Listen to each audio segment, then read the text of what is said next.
Top quality और consistent performance के लिए सिर्फ सिल्वर पंप्स। टॉप क्वालिटी और कंसिस्टेंट परफॉर्मेंस के लिए सिर्फ सिल्वर पंप्स, नाम याद रखना। अजितदादांना स्वतः राष्ट्रवादीत असताना शेकापचा पाठिंबा असताना स्वतःच्या मुलाला निवडून आणता आलं नव्हतं। बीजेपीचा पाठिंबा असताना स्वतःच्या धर्मपत्नीला निवडून आणता आलं नव्हतं। मागच्या दाराने राज्यसभेवर त्यांना पाठवावं लागलं। आता सुद्धा सत्तेमध्ये बसलेले ते बीजेपीच्या मांडीवर जाऊन बसले त्यामुळे।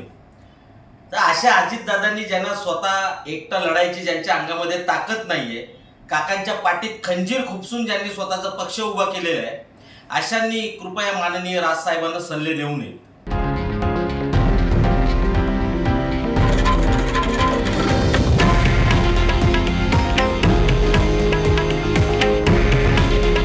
हे आहे देशातील नंबर 1 न्यूज नेटवर्क आणि आपण पाहत आहात TV9 मराठी। काळजी तुमची, हित महाराष्ट्राचं।